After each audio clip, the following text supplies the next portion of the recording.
Most people think the Titanic is just a story about a ship that sank, a tragedy frozen in time. But it's more than that. It's a lesson in human behavior, survival, and success. A mirror that shows how some people rise while others sink, not because of luck, not because of strength, but because of mindset, decisions, and positioning. On that night in April 1912, the iceberg didn't discriminate. The cold didn't care about class, yet some people survived and others didn't. Why? Because survival, opportunity, and success aren't accidents. They are decisions made in moments of chaos. Decisions influenced by where you stand, what you know, and how you act. Over the next chapters, you'll discover the rules of mindset that the Titanic revealed, lessons that still apply today. Lessons about courage, strategy, positioning, information, and action. Lessons that still decide who rises and who gets left behind. The water is rising, the clock is ticking. Will you wait? Or will you move? Imagine standing on the ship that everyone believes is unsinkable. You've traveled thousands of miles, dressed in your finest clothes, surrounded by luxury. Everything tells you you're safe. And then, without warning, everything changes. A sudden crash. Water begins to seep in. Screams pierce the calm night. The rules you trusted vanish. Survival depends on decisions you didn't even know you had to make. Some people move immediately, instinct guiding them. Their path to safety is clear. Others hesitate, unsure where to go. Here is the truth most people never understand. Survival doesn't start with action. It starts long before the moment of crisis. Where you're standing, your position, your access, your awareness determines how far your effort can take you. Most people think survival is about effort. Work harder, push faster, follow every rule, wait for instructions, keep going. On the Titanic, that effort was fatal. Down in the lower decks, third-class passengers ran as fast as they could. They shouted, scrambled, tried to call for help, tried to force doors open. But access was limited and time was critical.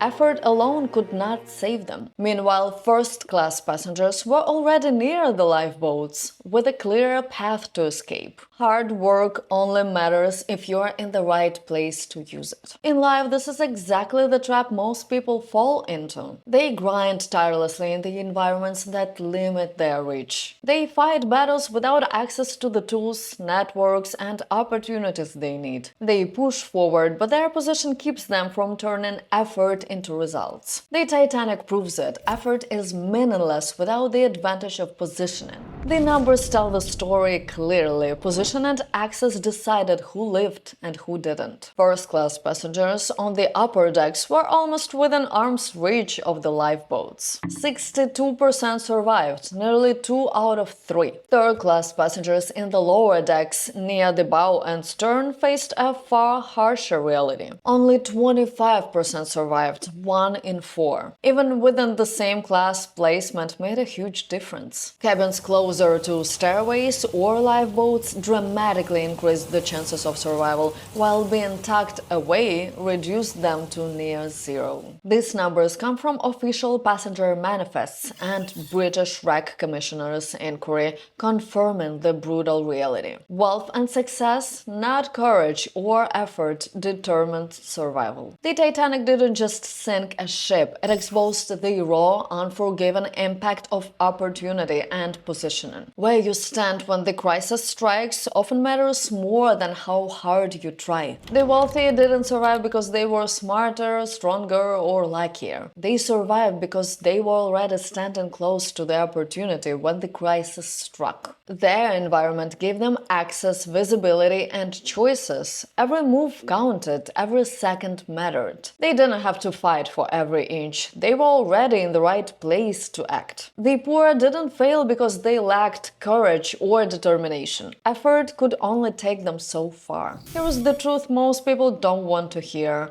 Your position before the crisis hits often matters more than the effort after it begins. In practical terms, this means your environment, your network, your access to opportunity, the rooms you choose to enter, and the people you surround yourself with. Hard work is necessary, but it only matters if you start in the right place. Position yourself where opportunity exists. Stand close to the lifeboat before the water rises. Then, when the moment comes, you'll act decisively and survive. Because once you are in the right place, the real question becomes, do you follow the rules or do you trust yourself? In a life or death moment, rules can become chains. What you were taught to follow, etiquette, protocol, hierarchy, suddenly has no value. Yet most people cling to them anyway. They hesitate, they wait, they let others go first. They obey authority, even if it costs them precious seconds.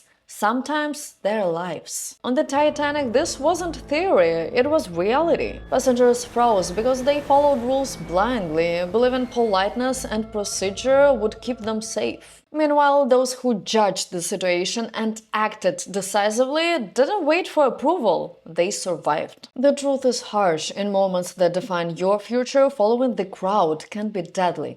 Breaking away often saves you. On the Titanic, many passengers hesitated not from fear of the water, but from fear of breaking social norms. Protocol dictated who boarded lifeboats first.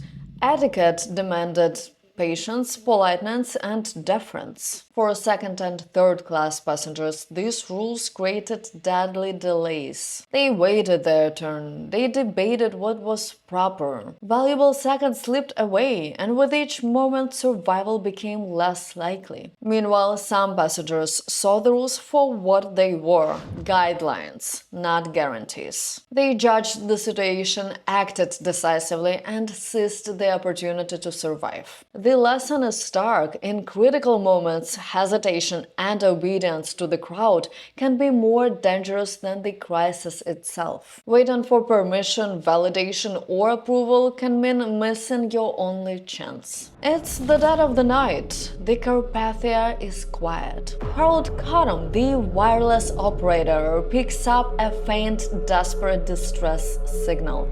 The Titanic is sinking. Protocol says, don't disturb the officer, wait for confirmation, follow the procedure. But Cottam does the opposite. He ignores the rules, he breaks the protocol, he acts. He wakes the captain, insisting the ship respond immediately. Because he defied the rule book, the Carpathia races through dangerous ice fields, reaching the Titanic survivors hours before other ships could. Hundreds of lives were saved because one man refused to obey blindly. Rules are guidance, not chains, and knowing when to break them can mean the difference between life and death. The wealthy survived because they knew which rules to follow and which to break. They read the chaos, made split-second calls, and acted without hesitation. Boarding a lifeboat early wasn't reckless, it was survival, a choice to prioritize action over protocol,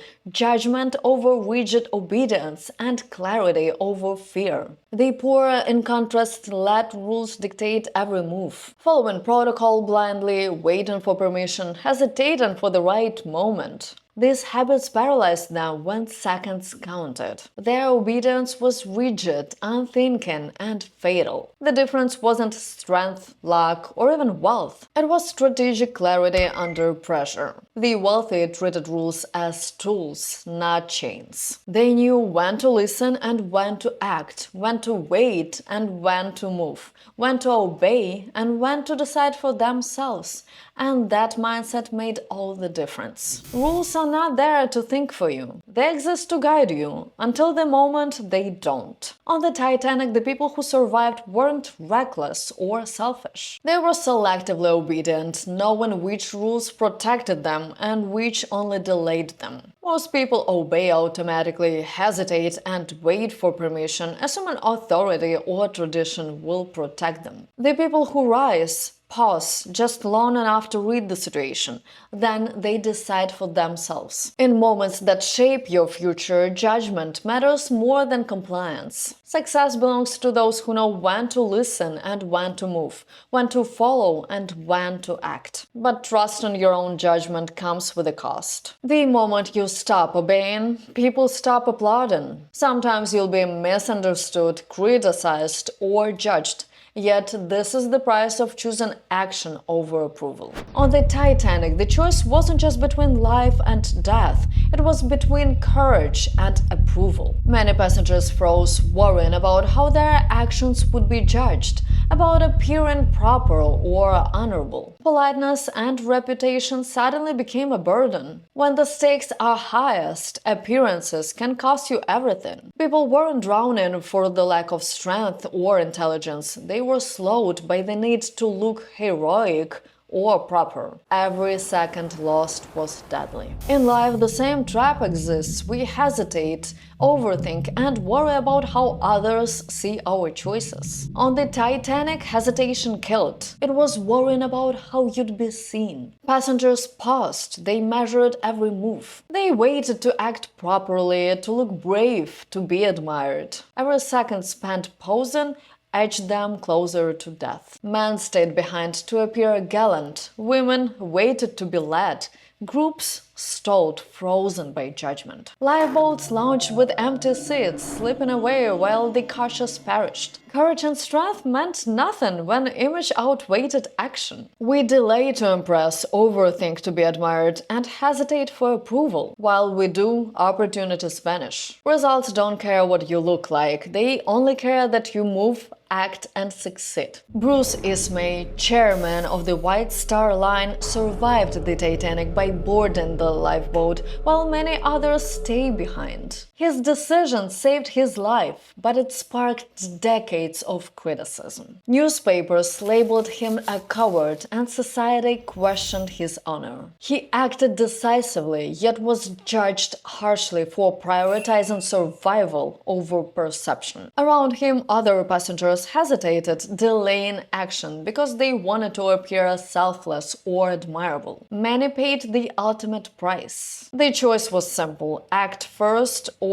risk everything, and the world doesn't reward those who wait to impress. The wealthy weren't immune to judgment, they simply valued survival over reputation. When the moment came, they understood results would matter long after opinions faded. They acted knowing criticism might follow, but consequences would not wait. The poor were more tightly bound to social expectations. Image, honor, and how their actions would be perceived weighed heavily on every decision. The fear of being judged slowed movement, narrowed options, and cost time they didn't have. The difference wasn't morality or character, it was priority. One group chose outcome over optics. The other paid the price for caring how the story would sound instead of how it would end. Results don't applaud, they don't wait, they don't care if you look good trying. Hesitation kills, overthinking kills, waiting to be admired kills. Success belongs to the ones who move first, take the risk, and ignore the crowd. Those who chase the approval get left behind. Those who act decisively get the prize. In life, being liked is optional, being effective is mandatory. Step forward before anyone else decides for you. Your life won't wait. Why should you? Taking action is critical, but action without awareness is a gamble.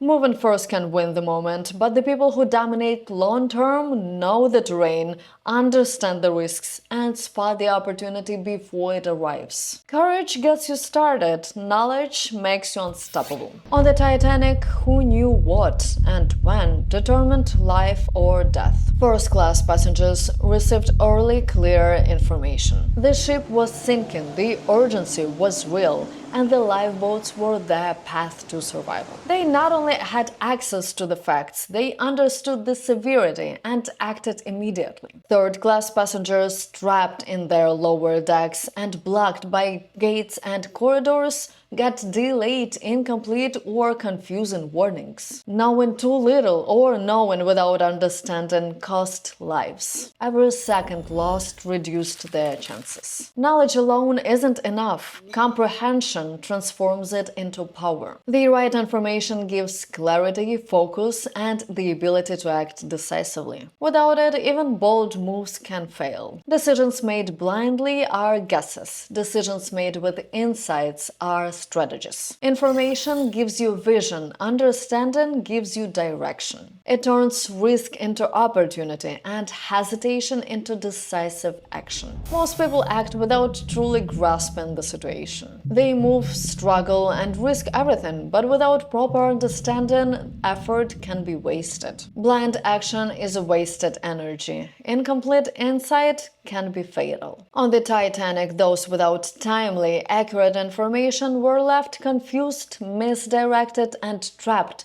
missing the chance to survive. In life, the same rule applies. Knowledge without understanding is vulnerability, and courage without insight is a gamble. 2 months old, the youngest passenger on the Titanic, Melvina Dean's life depended entirely on her father's awareness of the unfolding danger. When the iceberg struck, he instantly understood the severity of the situation. He didn't wait for instructions, he didn't hope someone else would act. He acted on the information he had, immediately gathering his wife and children and heading for the lifeboats. They reached lifeboat 10 barely ahead of the chaos spread across the decks. Melvina survived. Her father did not. Having information alone was not enough. It was recognizing it, understanding it, and acting decisively that made the difference. Every second of hesitation could be fatal. For those who didn't grasp the reality in time, it was. The wealthy didn't just know what was happening, they understood it. They could interpret partial signals, recognize the danger before it was announced, and translate information into clear decisions. Knowledge wasn't passive, it became foresight. The poor often received facts without explanation. Knowing something was wrong wasn't enough. Without context, information created confusion instead of clarity. They had data, but not insight, warnings, but not direction. The real divide wasn't access alone. It was the ability to process information, grasp its meaning, and act before the window closed. In any crisis, knowledge gives awareness, understanding gives power. Information doesn't change your life, understanding it does. Knowing something is happening is useless if you don't grasp what it means, what comes next, and what you should do about it. The people who rise aren't the ones with the most data. They're the ones who see patterns early, read reality clearly, and act before others finish processing. In life, speed comes from clarity, and clarity comes from understanding. If you want an advantage, don't just collect information. Learn to interpret it, learn to anticipate, learn to decide. Because by the time something becomes obvious to everyone, the opportunity is already gone. But then there was a point on the Titanic when no new information mattered anymore. The ship was sinking, the lifeboats were leaving, and anyone who hadn't decided yet was already too late. Every second counts, the decks are flooding, the cold bites through your clothes. Around you, chaos erupts. Screaming, running, doors slapping. Survival isn't something that happens to you. It isn't luck or chance. On the Titanic, it was a decision you had to make instantly before fear paralyzed you. You could hesitate, wait for clarity, hope someone else would act, or you could choose, imperfectly but decisively, and fight for your life. The harsh truth is this: life rewards those who decide fast, act boldly, and embrace imperfect action. Waiting for certainty is a gamble you can't afford. Survival isn't given, it is claimed, one decisive action at a time. On the Titanic, the tragedy wasn't just sinking, it was how people reacted under pressure. Hesitation wasn't random, it came from fear, confusion, and the crushing weight of choice. Some passengers waited because they calculated every option, hoping to avoid mistakes. Every moment spent debating, waiting, or doubting cost lives. Effort alone, even strength, courage, or determination, could not overcome the delay. In crisis, indecision is more dangerous than making the wrong choice. Waiting for the perfect plan or the ideal moment guarantees one thing: you may not get the second chance. The ones who survived weren't flawless. They simply chose to act before hesitation claimed them. Inside lifeboat number 6, silence was the real danger. The boat was half empty, the ocean was black. Screams echoed behind them, and no one moved. Fear didn't look like panic. It looked like stillness. Margaret Brown broke it. She saw what hesitation was costing. She stood up, challenged the officer, and demanded the crew row harder. Then she pushed the unthinkable, turning the boat back toward the people in the water. Most were too afraid to suggest it. Brown wasn't. Survivor accounts later made it clear, without her intervention, the lifeboat would have drifted away. Lives would have been lost. On the Titanic, survival didn't belong to the calm or the compliant. It belonged to the person willing to decide while others froze. The difference wasn't bravery or intelligence. It was how quickly someone felt allowed to act. Wealthy passengers were accustomed to making decisions under pressure. They were used to being listened to ascertain themselves, to moving first and explaining later. In a moment of chaos, they didn't wait to be invited, they stepped forward. Poor passengers, by contrast, were often conditioned to follow systems, not challenge them. Accustomed to rules, hierarchy, and limited authority, many passed, not from fear, but from habit. In a disaster, that pause became fatal. On the Titanic, survival followed a brutal rule. Those who felt entitled to act did and lived. Those who didn't hesitated and paid for it. Survival doesn't reward caution. It doesn't wait for permission. It doesn't care who you are. In life, just like on the Titanic, decisive action beats hesitation every time. Waiting for approval, clarity, or consensus can cost you everything. The people who rise are the ones who move first, act boldly, and trust their judgment, even if it's imperfect. Courage alone isn't enough. You must pair it with a decision. Knowledge, awareness, and timing amplify survival. In crisis, your next move is everything. Step forward before the moment passes. Decide, act, survive. The Titanic wasn't just a tragedy of ice and steel. It was a brutal test of human instinct under pressure. When certainty disappeared and the rules stopped working, only 3 things mattered: where you stood, what you knew, and how fast you decided. Life doesn't pause. It doesn't wait for permission, approval, or certainty. The chance to move, to act, to claim your moment appears suddenly and vanishes just as fast. The people who rise are never those who wait. They are those who see clearly, decide boldly, and step forward before the moment passes. Your future doesn't send warnings. It doesn't ask politely. It tests you. And when the moment comes, there is only one question: will you stand frozen or will you move? And thank you everyone who stayed with me till the end. Don't forget to subscribe. You don't want to miss the next insight.